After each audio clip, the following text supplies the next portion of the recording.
Mesdames et messieurs, merci de suivre les programmes de ADTV, la chaîne du 21e siècle. C'est parti pour l'édition du soir.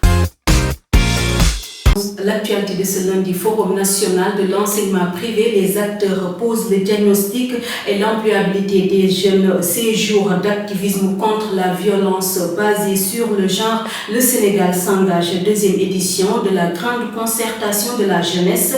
Souleymane Ndiaye, le parrain de cette édition, sensibilise la jeunesse sénégalaise à rester et investir dans le pays. C'était tout pour les titres, tout de suite le développement. Bonsoir à toutes et à tous. Ce journal que nous allons démarrer avec le ministre de la Femme, Fatou Diagne, qui a présidé ce samedi 25 novembre 2023 les séjours d'activisme contre les violences faites aux femmes et aux filles en présence de plusieurs femmes de différents secteurs. Madame la ministre a invité les femmes d'avoir l'esprit de dénonciation, mais aussi d'être autonomes. C'est un compte rendu signé Koumba Faye. Les séjours d'activisme pour mettre fin à la violence faite aux femmes, une campagne internationale qui se tient chaque année et vise à prévenir et éliminer les violences faites aux femmes et aux filles. Ainsi, le ministre de la Femme, de la Famille et de l'Enfance a officiellement lancé l'édition 2023 des séjours d'activisme contre la violence basée sur le genre. Selon les statistiques, 35% des femmes à travers le monde sont victimes de violences physiques ou sexuelles de la part d'un partenaire intime. Madame le ministre souligne que pour lutter contre ces violences, les femmes doivent apprendre à dénoncer de tels actes, mais également mettre l'accent sur l'autonomisation financière.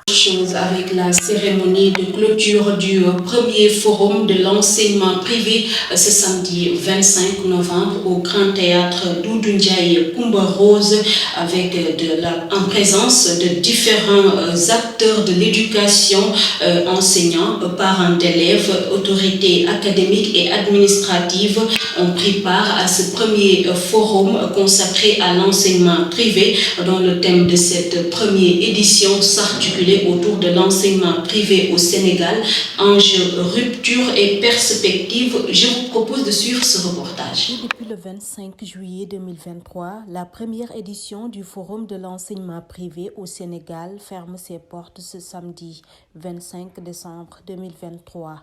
Alors, il s'agit d'une cérémonie de clôture ou de remise du rapport général du premier Forum national de l'enseignement privé qui a été lancé le 25 juillet 2023 au CICES en présence de Monsieur le ministre de l'Éducation nationale.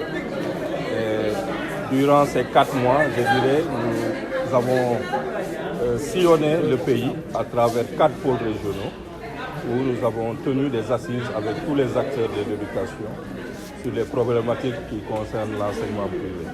Promouvoir un enseignement privé de qualité conforme aux options majeures d'un développement durable fait partie des objectifs principaux de cette grande rencontre. D'abord, c'est de poser les diagnostics sur l'enseignement privé.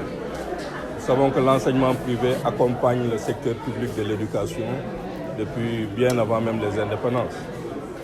Donc nous pouvons évidemment dire que l'enseignement privé précède l'enseignement public au Sénégal.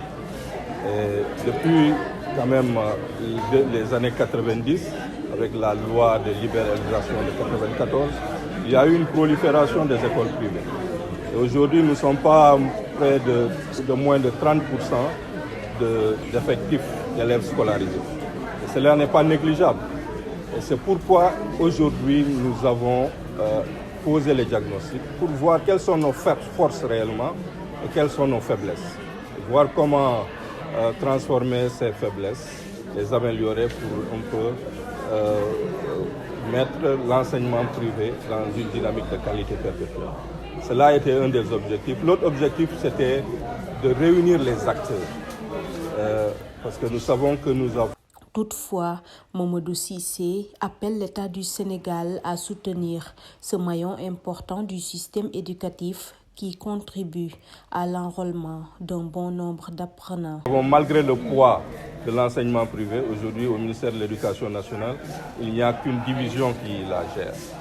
Et cela est quand même une division qui manque de moyens, qui manque de beaucoup de moyens aussi bien financiers que de ressources humaines pour que les politiques en matière d'éducation soient mises en œuvre avec le privé. Donc nous avons discuté des problèmes de gouvernance. Aujourd'hui, beaucoup de lois, beaucoup de textes adoptés gouvernent l'enseignement privé, datent des années 90. Aujourd'hui, nous savons que la réalité exige que ces textes soient réformés. Nous avons aussi parlé...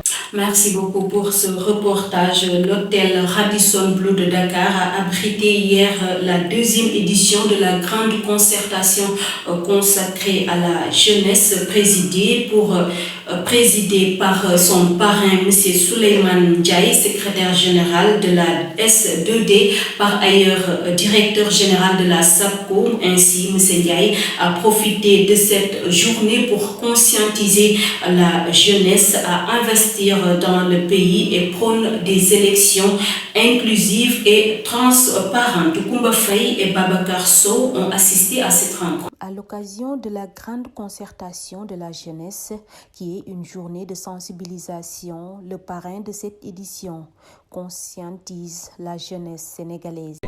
C'est important de sensibiliser la jeunesse. Heureusement que nous avons une jeunesse consciente. Tant plus que le président Wade, dans son discours, a rappelé vraiment le sens des responsabilités de la jeunesse. Et moi-même qui vous parle, Souleymane Ndiaye, je suis jeune comme vous et j'ai également demandé à la jeunesse du Sénégal de contribuer à l'élection présidentielle de 2024, mais dans la sérénité, dans le respect des lois et règlements du pays, n'est-ce pas? Donc, c'est ce que je voulais dire. Bon, pour l'élection présidentielle de 2024, le Sénégal... Toutefois, le directeur général de la SAPCO, qui estime que le Sénégal est un pays démocratique, souhaite des élections inclusives et transparentes. Bon, pour l'élection présidentielle de 2024, le Sénégal a toujours été un pays démocratique. Il y a eu toujours des alternances au Sénégal, dans la sérénité. Je pense que le Sénégal aura également une autre alternance également, parce que l'état de droit règne au Sénégal, les institutions sont là, et le président de la République également veille au respect des lois et règlements du pays. Donc l'élection présidentielle de 2024 va se tenir dans la sérénité et que le meilleur gagne. L'employabilité des jeunes reste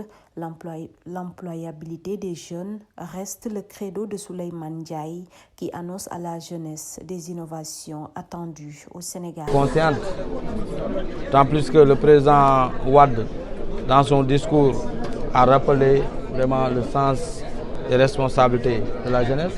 Et moi-même qui vous parle, Souleymane Ndiaye, je suis jeune comme vous et j'ai également demandé à la jeunesse du Sénégal de contribuer.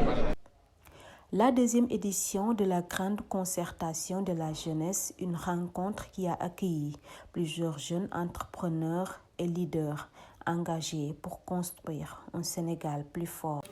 Parlons à présent de la 6e édition du Festival international de courts-métrages de Dakar qui va se dérouler du 11 au 16 décembre 2023. Les organisateurs étaient face à la presse à l'Institut français de Dakar dans le cadre d'établir leur programme pour cette édition 2023. Pour que nous puissions promouvoir le cinéma sénégalais à l'international, de même que le FOPICA, qui est le fonds sénégalais qui accompagne aussi les initiatives audiovisuelles et cinématographiques. Nos attentes, je le disais tout à l'heure que moi, en tout cas Dakar Court, les attentes de Dakar Court pour cette 6e édition, c'est que les Sénégalais soient là, le public sénégalais soit là, les cinéphiles, parce que nous faisons le festival pour le Sénégal et sa diaspora, Et je suis sûr qu'ils seront là parce que l'année dernière, on avait plus de 4500 festivaliers. J'espère en avoir au moins 6000 cette année. Parce que tout simplement, il y a plus de femmes réalisatrices que d'hommes pour cette sélection. Et nous avons aussi... il y a des films qui ont été au Festival de Cannes en compétition officielle court-métrage qui sont à Dakarcourt. C'est le film de l'Égyptien qui a eu un prix aussi à Cannes. Et il y a au moins 4 films sénégalais. C'est très très... C'est la fin de ce journal. Mesdames et messieurs, merci de nous avoir suivis sur ADTV, la chaîne du 21e siècle.